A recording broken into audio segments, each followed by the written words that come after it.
Hi everyone, and welcome to this webinar on fraud in business. I'd like to welcome our experts today from Cifas, the not-for-profit fraud prevention service, Mark Courtney, the Chief Product Officer, and Rachel Tiffin, Director of Learning and Public Sector. Welcome both. Mark, would you like to give us an overview of Cifas, what it does, and who you are? Yeah, absolutely. So Cifas, as you say, Jim, is what we term the UK's fraud prevention service. We are a non-for-profit membership organisation, been in existence now and surplus of I think 37 years. Our main role has and always has been really the sharing of data, intelligence, and learning amongst our community of members. So these days we sit in, I think, just over 775 members covering, multiple sectors in the UK, and that really is our key role, is to ensure that organisations have the right information at the right time to make the right decisions on what they do next, and that's where we sit. And people as well through the academy and the learning side have the skills to do this. And we'll cover that in a little while, I'm sure. So you guys are the experts, but before we dive into specifics like the new failure to prevent fraud offences, why don't we just have a step back and look at why fraud and fraud in payments is becoming such a prevalent part of the fraud landscape in business today. Anything to comment there, either of you? I'm happy to come in, Jim. I think for me right now, we're in a perfect storm. I think in terms of the world, really, digitization, disconnection, and desperation. So if you look in terms of where the economy is right now, a very digitized world, post-COVID, shift in operating models, more third-party reliance, faster onboarding, and more remote decisions. So it's kind of in this situation where we've set an environment up that you don't get that face-to-face connection anymore, either with consumers or at business. So, same in the online world. It's a disconnected transaction when you buy something, or where a criminal's involved. It's hard to spot that and hard to see that these days. Sure. Good. Well, not good, should I say? So we need to do something about it. If we dive into the failure to prevent fraud offence, is it just another checkbox, or is it more serious? How does it affect the corporate, the CFO, and the chief risk officer, and people generally within business? Rachel? Yeah, shall I start? So failure to prevent fraud is part of the Economic Crime and Corporate Transparency Act, and the offence actually comes into place on the 1st of September this year, and it's really the government's response in respect of the increasing value of fraud in the UK. And as Mark's saying, everything is changing, and fraud represents about 40% of all crime in the UK. So we're seeing kind of larger numbers. We get one filing every 2 minutes into the Cifas database. But really, this is aimed at obviously preventing fraud, but is really part of good governance, which starts at the top. So there is quite a lot within the guidance for the new offence that talks about how this needs to be led from the top, with a top level commitment for large organisations, and the responsibility for prevention and detection rests with those charged with governance, mainly large corporates, so board of directors, partners, senior managers. But as we'll talk about in a few minutes, it does have a kind of wider effect that goes beyond the kind of top level within organisations. Yeah, and I think probably, Jim, just to add on that, I think, if you think back to in terms of legislation, I think this is the most significant thing since the introduction of the Bribery Act, and we saw the effect it had there in lots of businesses, both that we were involved with and the kind of world. And I think that senior manager definition and associated person, the broadening of that to more roles in the organisation across multiple areas in the business really changes that, I think, for me. Sure. Just listening to both of you. So for me, it sounds like, the bribery laws changed the culture inside of organizations. Do you see it really driving that cultural change? I think it has to, actually, because the offence itself talks about whole organisation risk assessments and really puts the kind of responsibility at the top. And some of the areas, as Mark says, about associated persons and senior manager really mean that you've got to look in depth at what you're doing. And there'll be some, the senior manager particular part of it talks about what a senior manager is, and it's not really about the job title anymore, it's about the role that they play. So you might find, for example, someone who's in charge of procurement in an organisation who lets contracts. Ordinarily you might think senior manager was the chief exec or higher up, but it could actually be someone managing a particular area that manages to make you fall within scope. Similarly,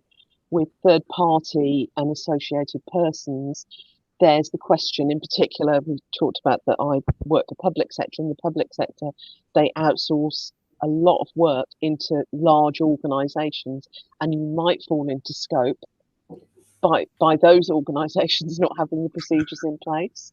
Sure. Yeah, I think that's it. I think while the legislation talks about large organisations, that one of 250 employees, the 36 million turnover, or the 18 million balance sheets. It's the smaller firms, I think, that are indirectly impacted in your supply chain. That people may have their own house very clean, but understanding that supply chain, as Rachel says, that regional teams, the regional suppliers, and how that might pull you into scope will be the big concern for me, really. So if we think about that, most large organizations have some automated processes in payments and procurement and what have you. But those smaller supply chain organizations, how do you see manual processes affecting both the risk and the opportunity for companies to improve? And I think manual processes can be unsighted quite often, and also there's the opportunity to deviate. We talk about the fraud triangle as well: the motive, the opportunity, and rationalisation. And when you automate things, it can lead to standardisation. It's easier to audit and it's easier to monitor. And so I guess if you've got outsourced operations or regional operations, for example, it's really important that you're able to see what they're doing and they haven't set up their own processes or are deviating. So it's easier for compliance and reduces the opportunity to alter.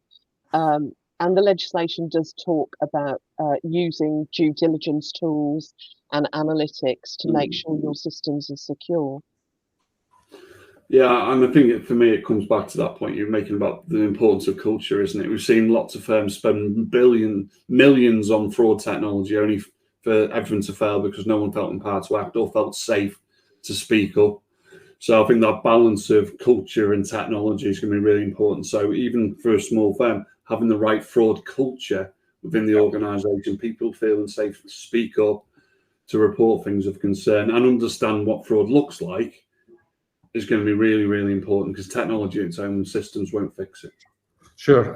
I was actually going to go on to that, but from that, the companies might be going, we'll just go and buy some more anti-fraud or AI technology that's going to... Have you seen examples where companies have bought the latest thing, but haven't embedded the right culture in the organization? And have you seen examples... Not that you can share the company names, but where you might share with us examples? I personally haven't got any specific examples, but if you were to take that and unpack it, it wouldn't be enough, because if you fell into scope for the offence, and there are 13 attached offences, so there's quite a lot there. When you look at the guidance for failure to prevent fraud, it really is a deep dive, and it's your defence for the offence is putting in place the reasonable procedures. So were you to buy a bit of software and implement it, for example, for fraud risk assessment, it could cover the whole organisation. But you might find, and I've been talking to a lot of public sector organisations about their fraud risk assessments, and they found areas of the business that they just didn't know had different procedures or were outsourcing. Had they not, they actually found it doing the risk assessment. But the tone from the top and the commitment is really about walking the talk. And so when you come back and you have to do this, one of the points in the reasonable procedures is monitoring and review. That really is about looking at it and checking that you've got the right things in place, which I think probably if you just stuck with using a piece of software, it wouldn't be enough to demonstrate that.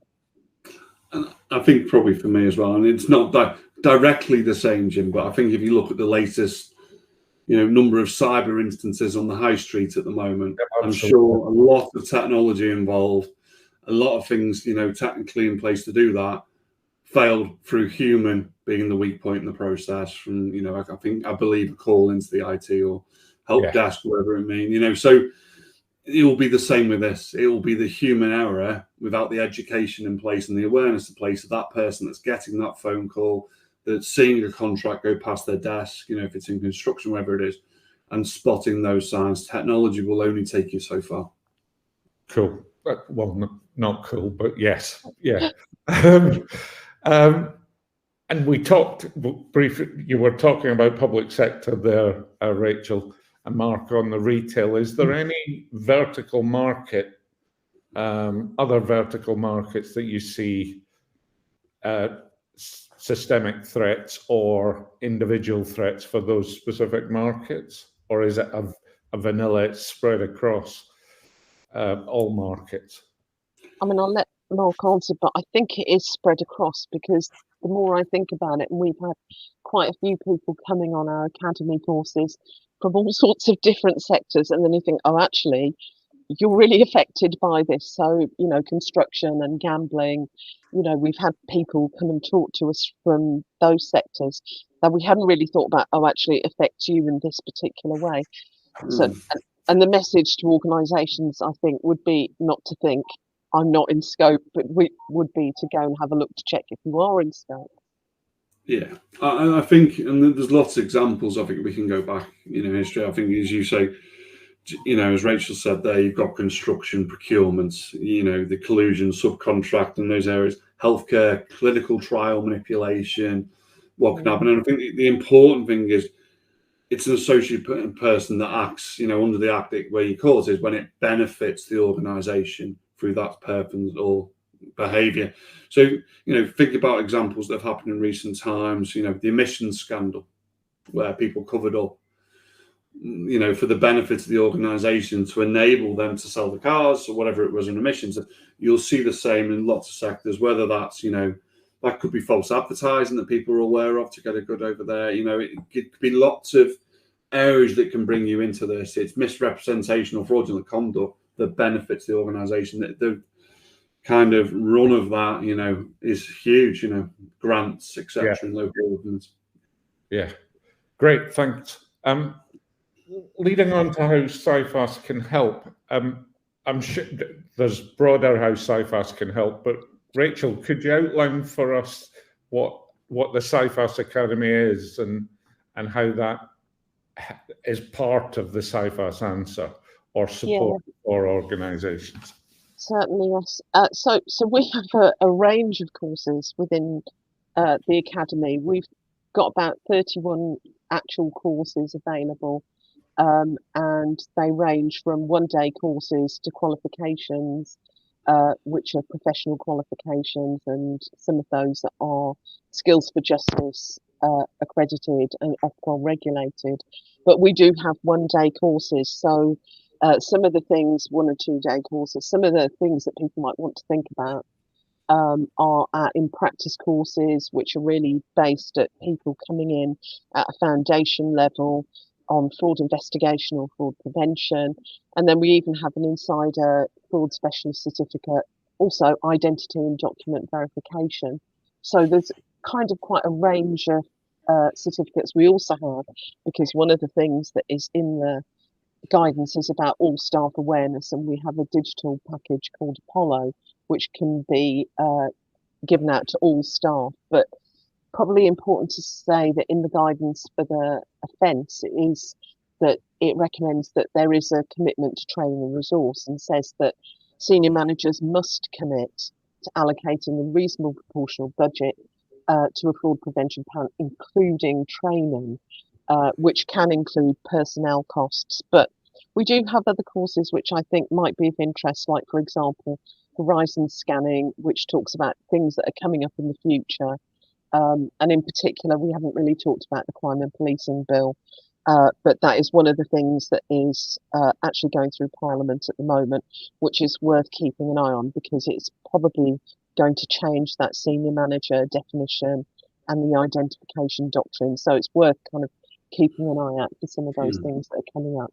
Yeah, I think we'll come on to definitions in a minute, including reasonable procedures. But Mark, anything else from Cifas apart from training? I mean, there's a huge amount there for us. You know, the big risk here, I think, is going to be around people, the weakest link often in fraud, especially in this area. So I think conscious of the insider threat within the organisation, you know, so Cifas have a system called the Insider Threat Database, or, you know, a Protect package, which helps organisations doing that. And it's to spot those bad actors, spot people that have committed this misconduct before in other organisations.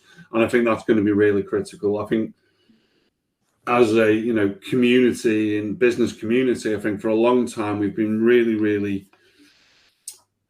it really frustrates me, I think, the quiet exit of wrongdoing, you know, and when people leave an organisation. And I think there's a bit of a, you know, real importance here, not just about that organisation protecting itself, but protecting the ecosystem and the whole ecosystem around the business as well. So I think, yeah, absolutely, that insider threat piece, I think, in detecting, you know, bad actors is going to be really critical. So on top of that awareness, I think making sure that you're protected within your walls is going to be really key.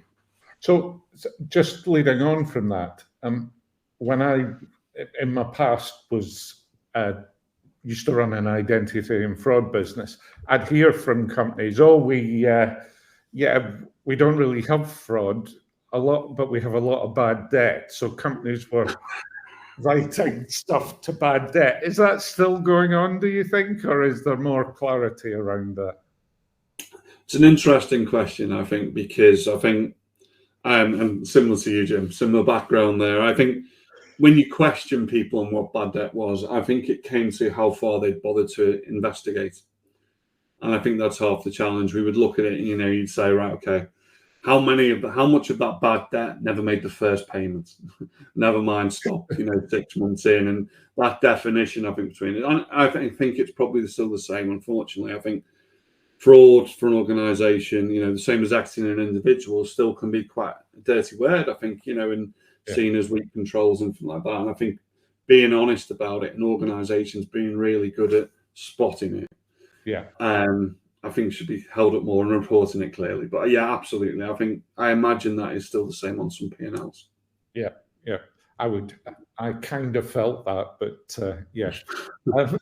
So Rachel, back to specifics. Could you define for us what reasonable procedures actually mean? Yeah, sure. And a realistic roadmap for companies who are concerned about the timescales, etc. for this. Yeah.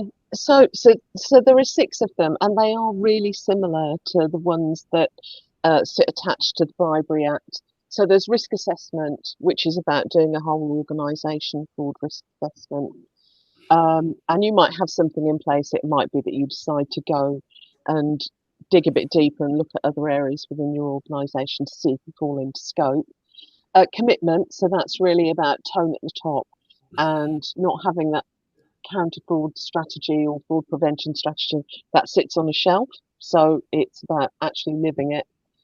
Due diligence, which obviously includes checking your suppliers as well as your staff. And as Mark says, our insider threat database is an ideal tool, actually mentions due diligence tools within the guidance. Monitoring and review, so it's not good enough to just have the policies sitting on the shelf, but also you need to go back, monitor it, review it. Comms and training, and I've talked a bit about training, but about communicating the policy and having those proportionate procedures in place. So it's not saying you have to go and reinvent the wheel, but you need to make sure that your policies really are applicable to this. And there are all those other offences that are attached to it. There's the senior manager issue where people lower down in the organisation need to know and understand that they're not going to commit a fraud. They need to be kind of aware of what's possibly going to happen. Sure. And this, Mark, sorry, did you want to come in there? No, I think for me, probably the summary on that for me and looking at it is I don't think the SFO will be interested in a nicely worded policy. It will be about show me the risk assessment, show me the training logs, show the decision audits, and I think that's going to be absolutely critical if they're going to really show they took reasonable steps. Sure. Leading on from that, so this comes in on the 1st of September, I believe. The SFO's director's comments about coming after non-compliant organisations were pretty stark. How do you see that happening? I mean, is it just starting from the 1st, or what's happening? I think we'll see enforcement following very much the Bribery Act model. I think there'll be a few high-profile and likely simple prosecutions to send a message, but also set legal precedents. I think that's going to be really critical. They'll want to do that early. There'll be triggers that set that off, whistleblowers, failed orders, etc. But I think it's going to be about not getting caught. It's going to be about how to prove you took fraud seriously. You're going to have to look back, and I think one of the messages that we're hearing very much is it's not an amnesty from up to the 1st of September. They will come back and look prior to that date as well. So if you wait until the 1st of September to do that, that's not a wise approach. You're going to have to show what you did before. And Rachel, I think you probably add on that. I think. No, I think it's totally true. And his message, which it's really stark, says, "I'm very, very keen to prosecute someone for the offence. Someone needs to feel the bite." So they're obviously going to go out and look in some detail. But I think it is, as Mark says, you're going to have to prove that you were putting things in place or you had something in place. Sure. It clearly isn't a checkbox or a set up and forget.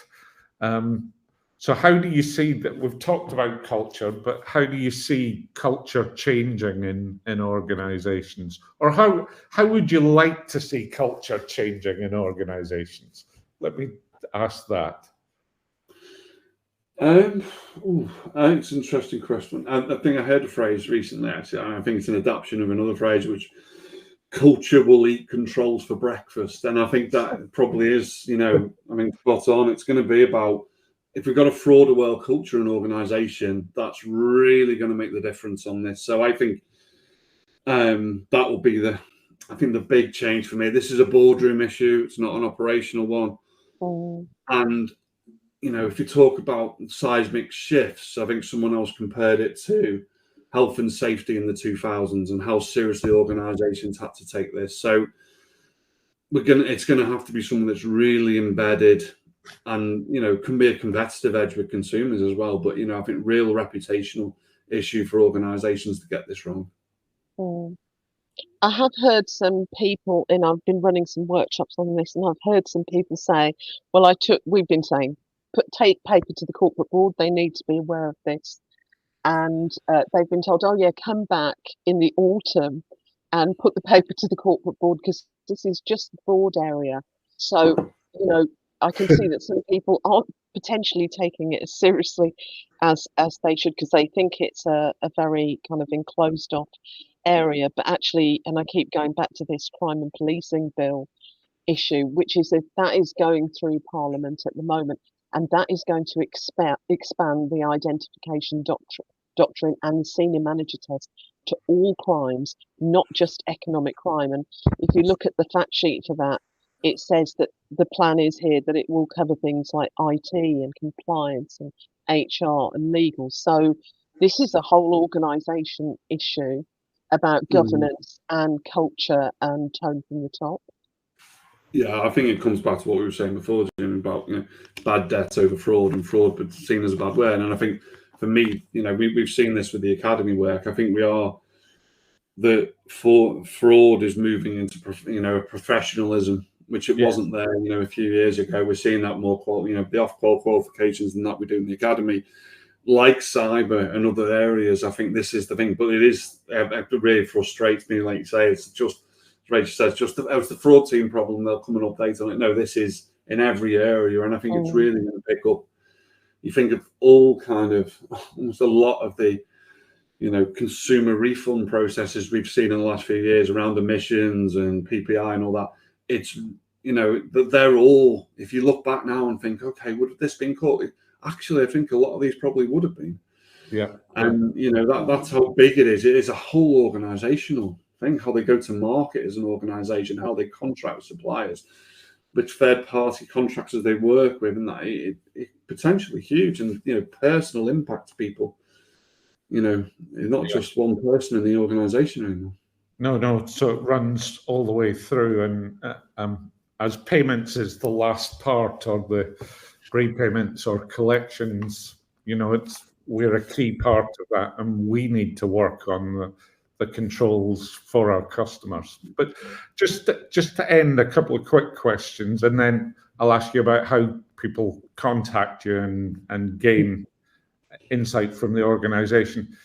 If there was one thing you'd want an organization to understand about the legislation, what would that be? I think for me, it's not about catching fraud. It's about making it harder to happen in the first place. And I think that really what it is about, it's from right now, awareness, all that kind of training. It really is critical. It's about having the things in place. I'd agree, actually. I think getting it onto the top table and them understanding the consequences of what could happen if you don't do all the things you're supposed to do is probably key to it all.